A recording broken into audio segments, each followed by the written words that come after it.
watch Dunkey's video. Less than 3. Oh, you know what? Since we did this lot of E3, we're gonna get a nice recap. F3, E3, C3, B3, 4, 5, 3, 6, 3, 7, 3, more. No games this year. See you next year, everybody. He's not wrong.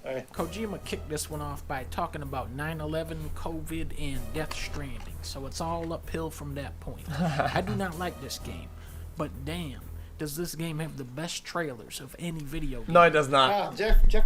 Oh, one more thing.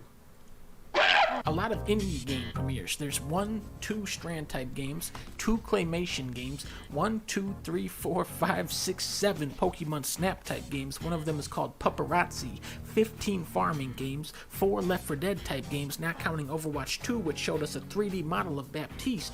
Blizzard, please don't tell me this is the only thing you made so far. There was 1, 2, 3, 4 video games where you make soup. Ladies and gentlemen, 4 soup type games.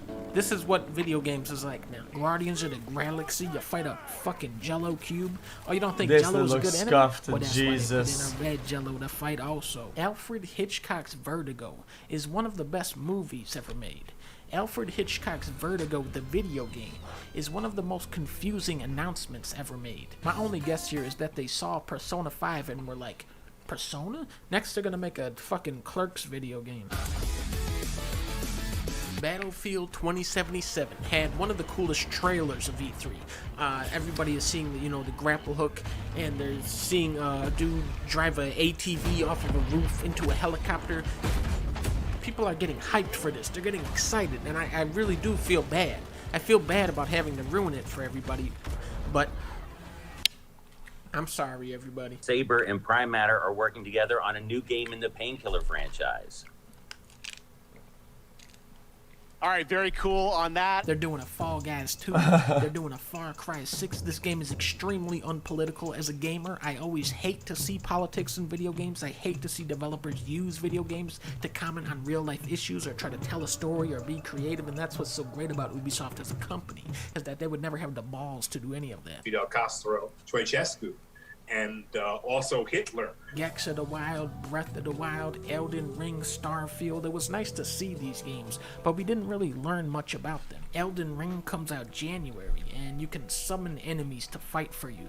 Miyazaki is really talking up the freedom and variety of its combat, which is not something I associate with From Software's games, because their games are so difficult and punishing, it really discourages you from experimenting.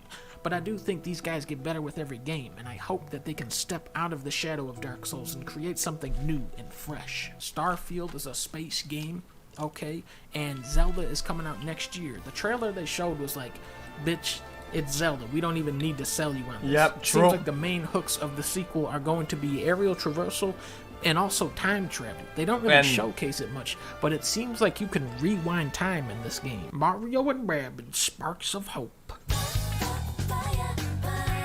Mario & Rabbids really snuck up on me and ended up being the best game Ubisoft has put out since Rayman Legends in 2013. You had a beautiful soundtrack by Grant Kirkhope, fancy cutscenes, the combat was strategic and satisfying, and you could fight a giant rabid Donkey Kong. However, I feel like all of these tactical games got the volume turned down on them when Into the Breach came out. This game just perfected that style of gameplay by eliminating all of the wheel spinning the genre is plagued by. Just like Zelda and open world games, I think it's going to take a while for everyone else to catch up. Jeff Goldblum. Thank you so much, Joffrey, sorry, I think it's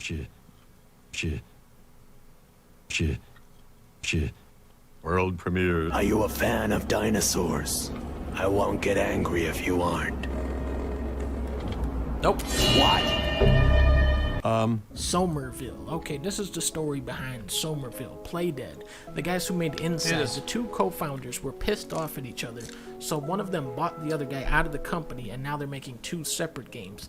Best case scenario, we get 2 incredible games. Playdead still hasn't showed their game in action. No shot. Somerville's looking good. Very polished looking, and I just love this type of visual and atmospheric storytelling. E3 actually brought me in this year. A natural good take. Interviewing a bunch of streamers and YouTubers about their favorite indie games. They even had the guy from The Test around there. Florence, Across the Grooves, Stardew Valley, Oxygen Not Included, Firewatch, Everhood is definitely my favorite. Firewatch 100%. Evans Remains, Slay the Spire, Oxenfree is very good, Dead Cells, Cuphead, Inside, the side scroller, What Remains of Edith Finch, Hollow Knight, Chat. Celeste, Journey, Little Nightmare. I'm gonna be honest, chat. Firewatch came out of nowhere as a game, I feel like, and it was so immersive. One of the most immersive playthroughs we've ever done before. You already Such know a simple this. game too. Among Us. Bike Race 2 Million looks like a hilarious clusterfuck. Co-op WarioWare is coming out this year. They've announced a sequel to a Suikoden game that hasn't even come out yet. I can't make this shit up. These ideas are beyond my level. We have this decorative ball. Voila! Congratulations, Dragon Quest 35th anniversary. That was a wonderful decorative ball with a great banner. Dragon What Quest the 3 fuck? looks pretty cool. Dragon Quest 12 is fucking evil, and apparently it's not turn-based either. Psychonauts 2 is finally coming out in August. No. Halo Infinite. Oh. Well, the director of Halo Infinite left the game, so they brought in someone else. And then that person left. What is happening behind the scenes with this game? But Xbox made a power play during E3, and they said, Halo Infinite multiplayer will be free.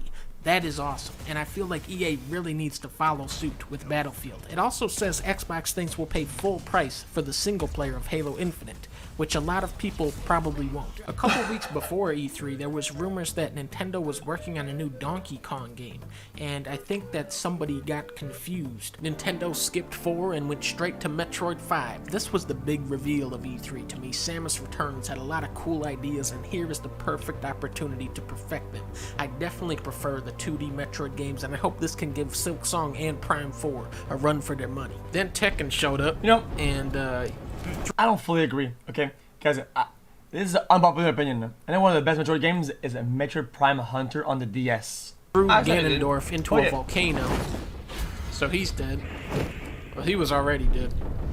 He's throwing him in the pit, get it? That's just arms. You can throw them in there. Ain't nobody care about that. Oh, no! Kirby, no! Don't kill... Oh, no! It can fly, dude. He killed Kirby!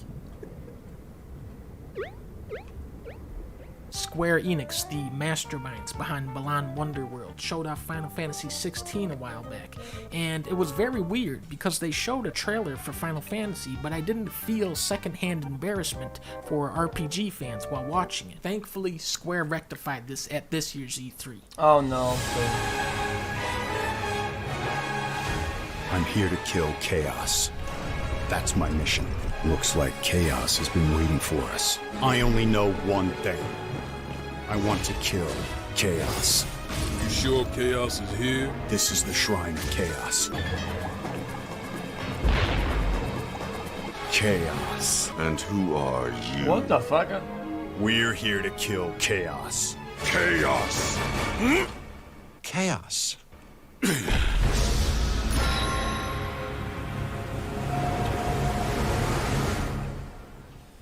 Looks pretty epic, right? Oh no. And that was pretty good. I enjoyed that.